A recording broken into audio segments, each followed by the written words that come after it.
everyone.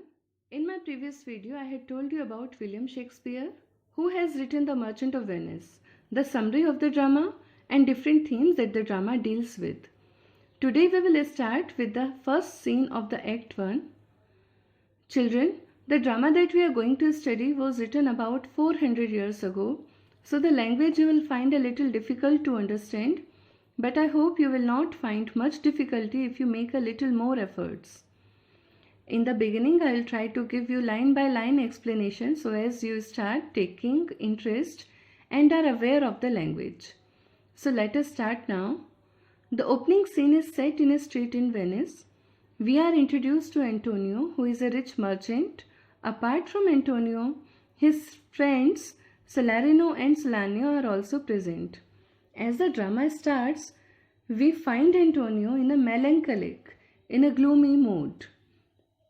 Antonio says, "In sooth, I know not why I am so sad. It wearies me, you say it wearies you. But how I caught it, found it, or came by it, what stuff it is made of, whereof it is born, I am to learn. And such a want with sadness makes of me, that I have much ado to know myself." He says, "In sooth, in truth, I do not know why I am so sad. My sadness is troubling me as it is troubling to you. I do not know. I have to learn from where I got this sadness and how I got it. This sadness has made me absent-minded, a foolish person who doesn't know about himself, who is struggling to know about himself." Seeing Antonio sad and miserable, his friends try to make him comfortable, talking to him, and try to find out the reason of his sadness.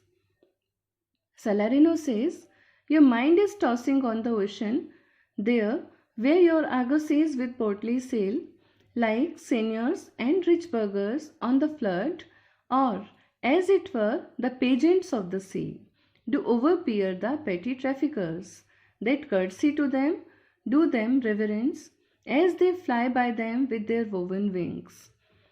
Salarino says that Antonio must be thinking about his merchant ships that are sailing elegantly on the sea.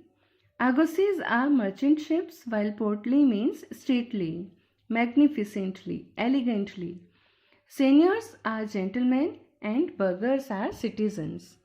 Here, Salarino compares his rich merchant ships to gentlemen and rich citizens. He also says that his ships are the pageants of the sea, as they were beautifully decorated as if they were a part of a procession, and in beauty, in grandeur, they surpass the petty traffickers, the other small commercial boats.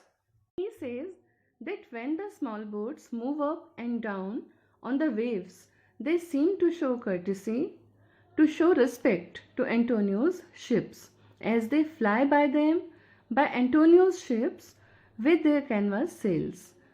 Canvas sails, that is, not so expensive sails.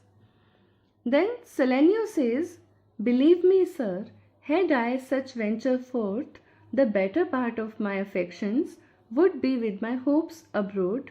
I should be still plucking the grass to know where sits the wind, peering in maps for ports and piers and roads and every object that might make me fear. Misfortune to my ventures out of doubt would make me sad." He says that if he were at Antonio's place and his ships were on a venture, his concern, his attention would be with the business ventures. Hopes, because he has sent his ships for business ventures, spending a lot on them. He further says that he would pluck the grass, to toss it up, to check the direction of the wind, to know about the weather, to ensure the safety of his ships.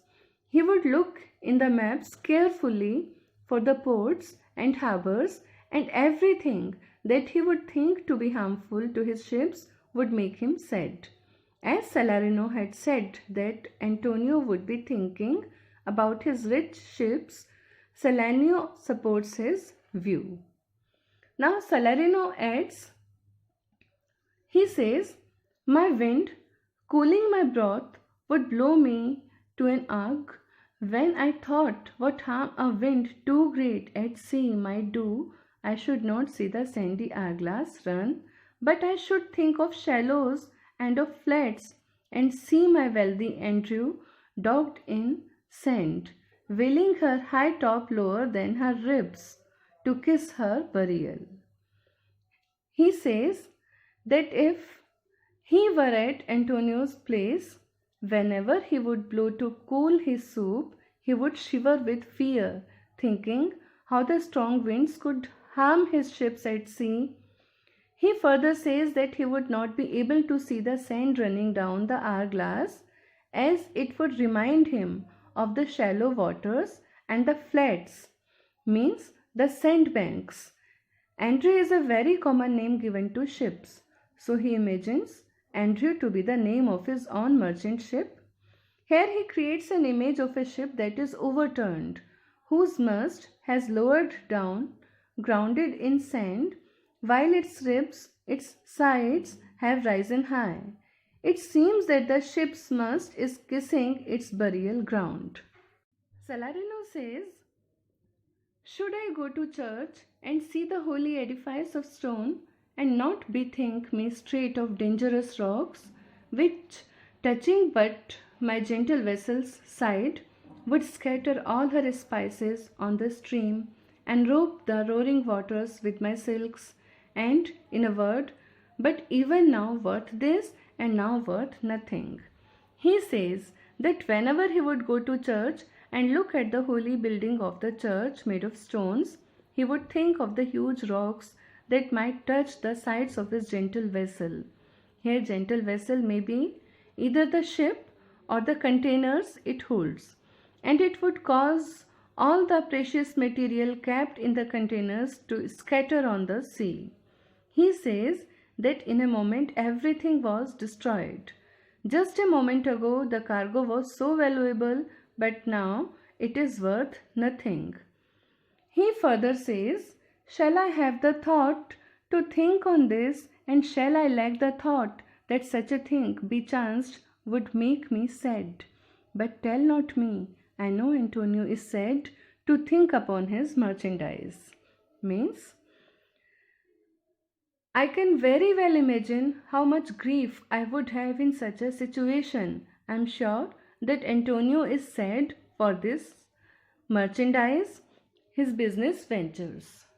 Antonio assures his friends that he is not sad because of his business ventures, as thankfully he is lucky enough, he has sufficient wealth that he is not dependent on a particular ship or voyage. If any of them undergoes a misfortune, the other investments would help him retain his position. On Antonio's reply, Salarino guesses that if Antonio is not sad because of his business ventures, he must be in love. Antonio immediately rejects his idea, saying fie, that is nonsense, ridiculous.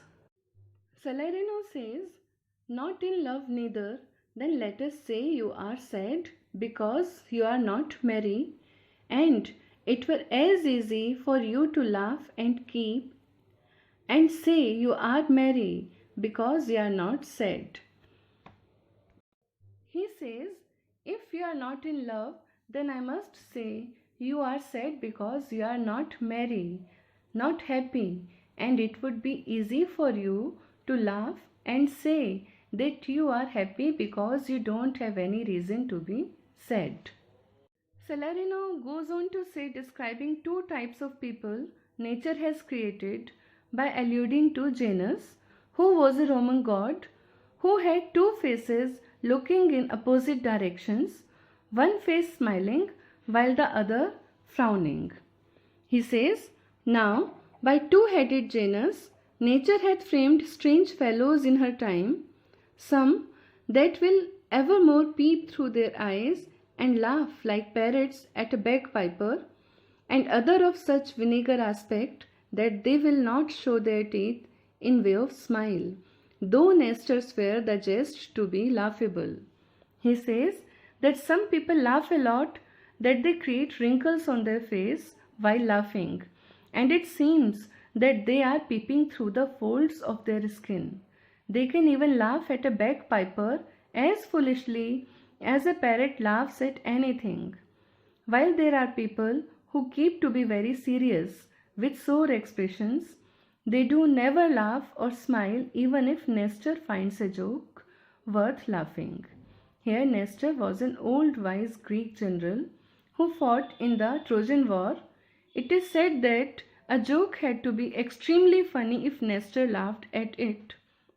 As Salarino and Salanio were talking to Antonio, guessing the reason of his sadness, Bassanio arrives with Lorenzo and Gratiano, and Salarino and Salanio exit after some formalities.